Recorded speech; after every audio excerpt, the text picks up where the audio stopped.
Many के बाद जो आने वाला नाउन होता है वो हमारा प्लूरल फॉर्म में होता है। लेकिन अगर मेनी के बाद अगर ए लगल है तो इसका मतलब आगे जो आएगा वो सिंगुलर आएगा। क्यों? क्योंकि ए क्लोज टेस्ट, ये जो क्लोज टेस्ट है, ये जो क्लोज टेस्ट है वो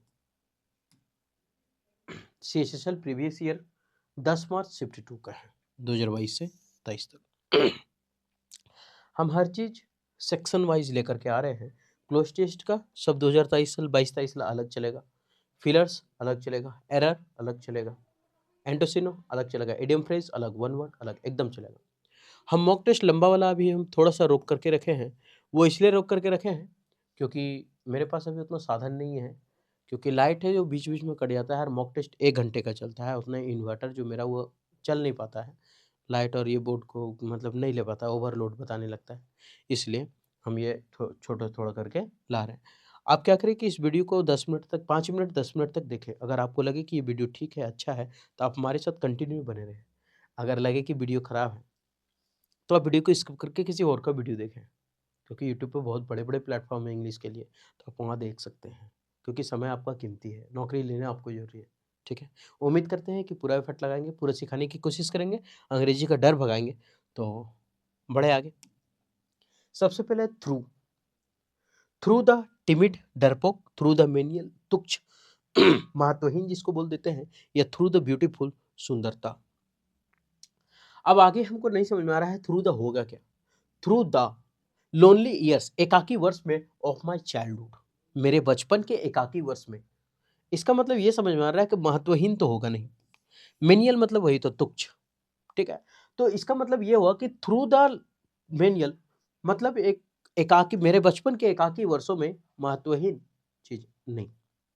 तो इसका अब ब्यूटीफुल सुंदरता नहीं, टिमिड डरपोक नहीं, मतलब होगा क्या लॉन्ग।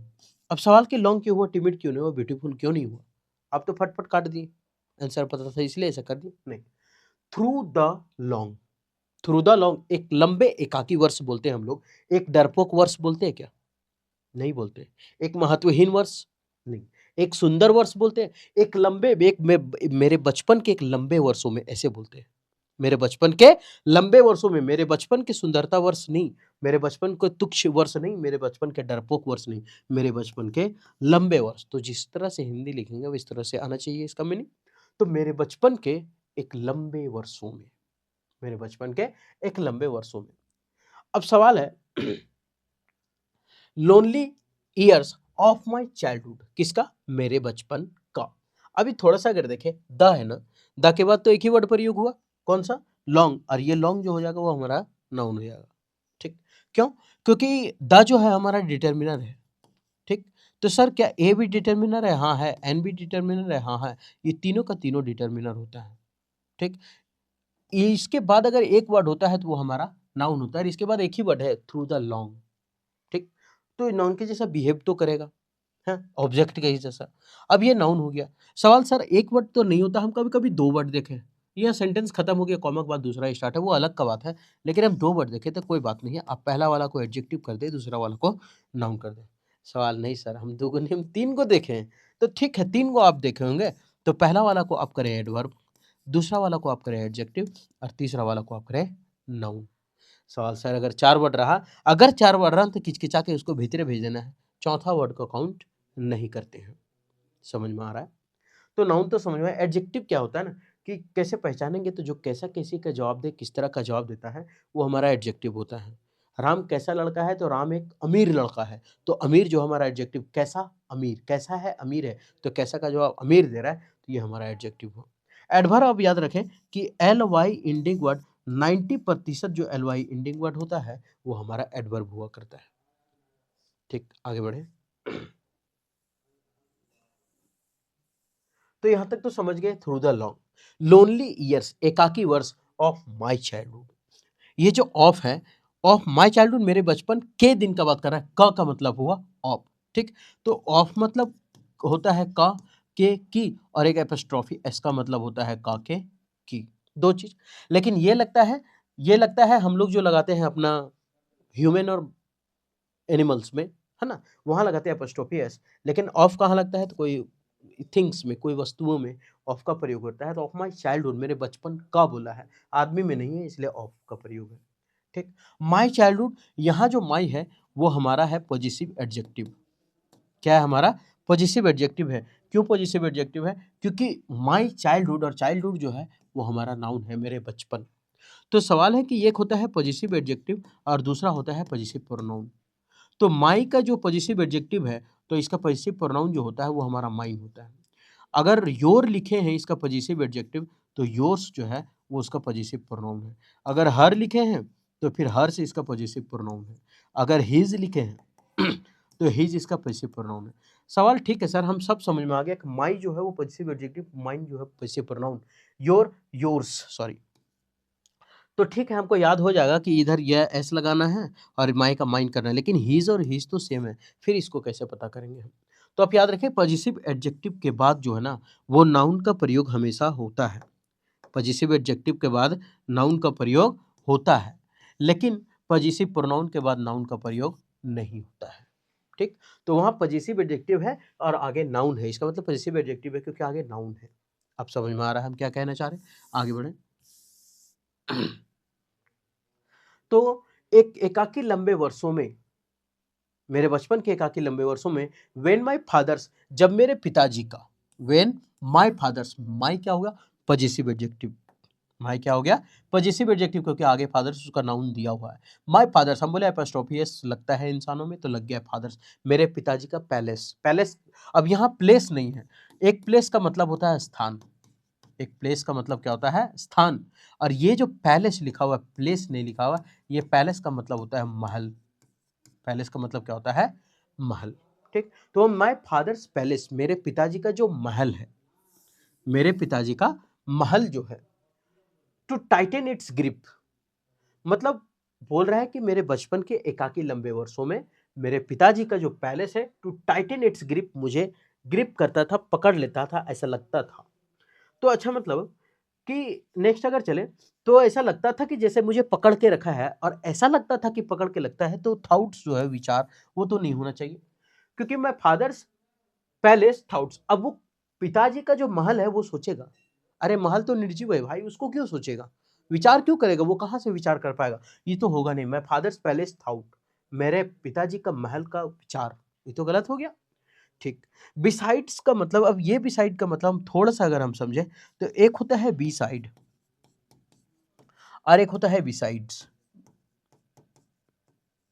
ठीक, और इसका मतलब होता है के बगल में, के बगल में, और इसका मतलब होता है के अलावे, के अलावे। ठीक, ये दो चीज हुआ। सवाल है कि सर याद नहीं रहता, बार बार भूल जाते, एक मिनट, हम इस एस को अभी हटाते हैं। अब दोनों मीनिंग सेम है कि नहीं है? दोनों सेम है। बिसाइड के बगल में, बिसाइड के अलावे लिख दिए। अच्छा, इस बिसाइड और यही बिसाइड तो यहाँ लिखा हुआ है। अब इसके अलावे यहाँ एक और कौन सा चीज लिखा हुआ था? तो इसके अलावे एक लिखा हुआ था एस। बिसाइड के अलावे इसमें क्या लगा है? एस। बिसाइड के अलावे एस लगा है, तो इसी का मतलब होता है के अलावे, है ना। तो बिसाइड के अलावे जिसमें एस लगा वही के अलावे हो गया, और यह बिसाइड का मतलब के बगल में। तो मेरे पैलेस के अलावे मुझे जकड़ता था, क्या जकड़, अरे मेरे पिताजी का महल ही उसे जकड़ता था, तो उसके अलावे कोई तो है नहीं, तो इसका मतलब ये बिसाइड्स गलत हो गया। परहैप्स का मतलब शायद वो जकड़ता था, लेकिन शायद का बात नहीं है। यहाँ बोल रहा है कि शायद का बात नहीं, बोल रहा है कि when my father's palace perhaps to Titan, शायद वो जकड़ता था। नहीं, शायद का मतलब है वो बचपन का कहानी सुनाया रहा है, और जब बचपन का कहानी सुना रहा है तो फिर शायद क्यों हो सकता है? इसका मतलब उसे तो कंफर्म पता है। अभी हम अगर फ्यूचर का बात बोलते हैं तो शायद वो जकड़ ले, तब हो सकता था, लेकिन वो कहानी पास्ट का है, और जब पास्ट का है मतलब इसका मतलब कि उसको पूरा कहानी पता है, और जब पूरा कहानी पता है तो फिर शायद तो नहीं होगा। तो बिसाइड्स मतलब बता दिए थे, और इसका मतलब होता है सीम्ड, यानी कि कहने का मतलब व्हेन माय फादर्स पैलेस, जब मेरे पिताजी का महल, सीम्ड टू टाइटन, जब मुझे लगता था कि वो मुझे क्या कर लेगा, पकड़ लेगा, टाइटन इट्स ग्रिप, अपने जकड़ लेगा, अपने में कस करके जकड़ लेगा। इट्स ग्रिप, इनकम्पासिंग का मतलब होता है घेरना, रिवॉल्विंग का मतलब होता है चारों तरफ घूरना, और सराउंड मतलब भी चारों तरफ, और अराउंड मतलब भी चारों तरफ। ठीक। अब थोड़ा-सा हम थोड़ा राइटिंग छछार के लिख दिए हैं, आराम से आप देखिएगा, हम बोल देते हैं। एनकम्पासिंग घेरना, शायद इसका मीनिंग भी लिख दिए हैं आगे। रिवॉल्विंग मतलब भी होता है, रिवॉल्व मतलब घूमना हो जाता है ना, चारों तरफ नहीं घूमना, इसको कर देंगे ज़्यादा अच्छा रहेगा, है ना। और सराउंड मतलब भी चारों तरफ, अराउंड मतलब भी चारों तरफ। अब सब इसका मतलब भी घेरना, अब समझ में सबका मतलब घेरना, अराउंड मतलब, सराउंड मतलब चारों तरफ घेरना, वो चारों तरफ घेरना, चारों तरफ घेरना, सबका मीनिंग है, हम अलग-अलग लिख दिए।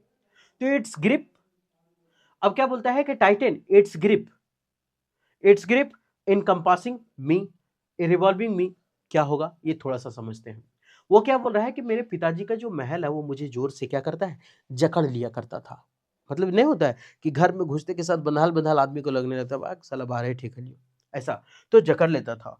इनकम्पासिंग जो होता है इसका मतलब होता है घेरना, लेकिन ये जो इनकम्पासिंग है वो किसी जोर से जकड़ने के लिए काम नहीं आता है, ये बहुत ही नॉर्मल है। और जब इनकम्पासिंग और अराउंड दोनों ऑप्शन में दिया हो तो इसका मतलब सबसे जो प्रभावशाली वाला चारों तरफ से घेरने का मीनिंग देगा वो हमारा अराउंड देगा, इनकम्पासिंग को बहुत कम औकात है घेरने का। और यहाँ बोल रहा है कि ये टाइट कर लेता था, जब टाइटन दे दिया इसका मतलब जोर से जकड़ता था, और जोर से जकड़ने का मतलब है कि अराउंड और इनकम्पासिंग में सबसे पहले यही काट देना है कि इनकम्पासिंग नहीं होगा, क्यों, क्योंकि सबसे पावरफुल यहाँ अराउंड है, और अराउंड मारेंगे, क्योंकि अगर हल्के सा का बात, टाइटन अगर हल्का सा होता ना तो अभी हम इनकम्पासिंग कर लेते हैं, लेकिन यहाँ जोर से जकड़ने का बात है इसलिए अराउंड की है। इनकम्पासिंग मतलब ये दोनों में सबसे बलशाली अराउंड है। अब रिवॉल्विंग का मतलब घूमना होता है तो वो घूर नहीं लेता है, तो ये गलत हो गया। अब सराउंड मतलब भी चारों तरफ होता है, लेकिन ये थोड़ा सा मीनिंग होता है कि सराउंड और अराउंड में फर्क ये होता है कि ये कोई केंद्र के बीच, मतलब केंद्र को ही रखेगा बीच में, ये केंद्र के हिसाब से घूमेगा, सराउंड, है ना। हम यहाँ खड़ा है तो सराउंडिंग चारों तरफ ऐसा, लेकिन वहां उसको महल घेर के रखा, वो जहां भी जाता वहां ऐसा नहीं बीच महल में खड़ा है, तो ये तो गलत हो गया। तो मेरा बचा एक आंसर, वो है हमारा अराउंड। तो यहाँ लिखा है इट्स ग्रिप अराउंड मी, वो मुझे जोर से क्या करता था, जकड़ लेता था चारों तरफ से, अनटिल, और तब तक वो जकड़े रहता था जब तक कि नहीं, आई कुड नॉट, खाली स्थान, आई कुड नॉट। अब यहां लिखा है आई कुड नॉट, और कुड हमारा क्या होता है, मॉडल, और मॉडल के बाद हम जानते हैं कि वर्ब का पहला फॉर्म होता है, लेकिन सर अगर यहाँ मॉडल के बाद अगर बी होता तब क्या करते आप, तो हम वर्ब का तीसरा फॉर्म करते हैं। ऐसा क्यों सर, क्योंकि हम बता रहे हैं कि ये हमारा एक्टिव वॉइस का होता है और ये हमारा पैसिव वॉइस का होता है, लेकिन यहाँ एक्टिव वॉइस का बात है तो मॉडल के बाद वर्ब वन होना चाहिए, ठीक है। तो यहाँ कुड मॉडल है और मॉडल के बाद हमको वर्ब का पहला फॉर्म चाहिए, और वर्ब का पहला फॉर्म होने के लिए ये गलत हो गया क्योंकि ईडी लगा हुआ है, और ये ब्रेथिंग गलत हो गया क्योंकि वर्ब का चौथा फॉर्म है। हमको वर्ब का पहला फॉर्म चाहिए, या तो मेरा डी नंबर आंसर होगा या तो मेरा ए नंबर आंसर होगा, कि होगा कौन सा, या तो डी होगा या तो ए होगा। आई कुड नॉट ब्रेथ और ब्रेथ, सबसे पहले थोड़ा सा अंतर अगर इसमें बताएं तो ये जो है वो हमारा नाउन है ब्रेथ, और ये जो ब्रेथ है ये हमारा वर्ब है। लेकिन हम बोले कि मॉडल है ये कुड, और मॉडल के बाद हमको वर्ब चाहिए, नाउन नहीं चाहिए, तो मॉडल के बाद नाउन नहीं चाहिए तो ये खत्म हो जाएगा, इसका मतलब सांस है, और ये ब्रेथ का मतलब सांस लेना है। सवाल सर हम भुला जाएंगे, इला कैसे याद रखें, याद कैसे रखें, इसमें एक्स्ट्रा क्या लगा है, ई, और जिसमें ई लगा है उसमें हिंदी भी ज्यादा लिखना होगा। ये छोटा है ना तो इसको खाली लिखना है सांस, और ये बड़ा है ना तो इसको लिखना है थोड़ा सा बड़ा, और बड़ा में क्या कर देना है, सांस लेना, सांस लेना, इसमें ई एक्स्ट्रा लगा है, इसमें लेना एक्स्ट्रा है, ठीक, ऐसे भी याद रख सकते हैं। तो यहाँ क्या होगा, मॉडल के बाद हमको वर्ब का पहला फॉर्म चाहिए। I could not breathe, I would go, अब वुड फिर से हमारा मॉडल हुआ, मॉडल के बाद वर्ब का पहला फॉर्म। टू माई नर्स, कहां पर जा रहा है, टू माई नर्स, मतलब हम तब तक हमको एकदम घुटन महसूस होता था जब तक हम अपने नर्स के पास नहीं चले जाते थे, ठीक। एंड आस्क, और हम उससे कहते थे। अब एंड के पहले अगर देखें तो वर्ब का पहला फॉर्म, और एंड के बाद भी देखें तो वर्ब का पहला फॉर्म है। अब हम चले जाते थे नर्स के पास, वो क्या बोलते थे, फॉर अ स्टोरी, एक कहानी सुनाने के लिए बोलते थे, क्या बोलते हैं उसको, एक कहानी सुनाने के लिए बोलते थे उसको। एंड दाओ, हालांकि यद्यपि सी न्यू मेनी वंडर्स, सी न्यू वो बहुत सारे जानती थी, वो बहुत सारे कहानियां जानती थी, सी न्यू। अब न्यू क्यों, क्योंकि सेंटेंस पास्ट में है, पास्ट में यानी बचपन का कहानी सुना रहा है इसलिए न्यू है, ठीक। सी न्यू मेनी वंडर्स, थोड़ा सा अगर मेनी का कहानी समझे तो मेनी के बाद जो आने वाला नाउन होता है वो हमारा प्लूरल फॉर्म में होता है, लेकिन अगर मेनी के बाद अगर ए लगल है तो इसका मतलब आगे जो आएगा वो सिंगुलर आएगा, क्यों, क्योंकि ए जो है वो सिंगुलर काउंटेबल नाउन को ही दर्शाता है। लेकिन अगर यही चीज अ ग्रेट मेनी होता अ ग्रेट मेनी होता तो इसका मतलब है आगे आने वाला प्लूरल होता। नहीं याद हो रहा ना, ऐसे याद रखते हैं। कुल मिला के मेनी के बाद प्लूरल, मेनी के बाद ए आ गया, अरे यार जब ए आ गया इसका मतलब सिंगुलर है, मेनी के बाद प्लूरल, मतलब मेनी के भी आगे कुछ आना नहीं चाहिए, ठीक। तो इसलिए मेनी के बाद प्लूरल है तो यहाँ लिखा है मेनी वंडर्स, बहुत सारे अद्भुत कहानियां। मेनी वंडर्स मतलब बहुत सारे अद्भुत कहानियां, तो मेनी वंडर्स बहुत सारे अद्भुत कहानियां सुनाती थी। एंड एडिफाइंग, और एडिफाई का मतलब होता है सिखाना, उपदेश देना, और हमें वो सिखाती थी टेल्स, स्टोरी को, कहानी को। द वन, और हम क्या करते थे, आई मेड हर, मैं हमेशा उसे सुनाता था। आई मेड फिर से पास्ट का चला के, हर tell me over and over, बार बार जो हम उसको सुनाते थे वो होता क्या था, वाज द, वो होता था ऑफ माई बर्थ, मेरे बचपन की, क्या होता था, मेरे बचपन का पोयम होता था। नहीं, आप क्या करें ना, कभी भी क्लोज टेस्ट अगर बना रहे हो तो आप अगर मान लेते हैं कोई वर्ड ऐसा ऑप्शन में जो पेसेज में यूज हुआ है, तो ज्यादातर चांसेस उसका 40 से 50% चांसेस हो जाता है कि आंसर वही होने वाला है। तो अगर हम देखें तो पोयम कहीं प्रयोग हुआ, क्या पोयम सुना रहे थे, नहीं, सुना क्या रहे थे, तो स्टोरी सुना रही थी।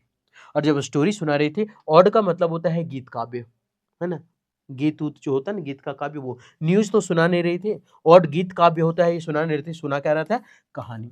मतलब वो लड़का कह रहा है कि नर्स तो बहुत सारा अद्भुत कहानियां जानती थी और हमें सुनाती थी, लेकिन हम जो उसको सुनाते थे कहानी, वो हमेशा मेरे बचपन का कहानी ही हुआ करता था। मतलब कहानी यानी स्टोरी हुआ करता था, तो इसका मतलब ये स्टोरी है, यहाँ भी क्या हो जाएगा, स्टोरी। अब ये है उसका मतलब जो जो टफ वर्ड है उसका हम लिख दिए हैं यहाँ पर, और उसका आंसर भी है यहाँ पे। एडिफाइंग मतलब उपदेश देना, सिखाना। इनकम्पासिंग का मतलब घेरना। वॉन्डरस मतलब अद्भुत, थोड़ा सा अच्छा से लिखें। मेनियल मतलब सेवक भी होता है, मेनियल मतलब तुक्ष भी होता है, ये भी याद रखें, ठीक है। मेनियल मतलब तुक्ष और मेनियल मतलब सेवक।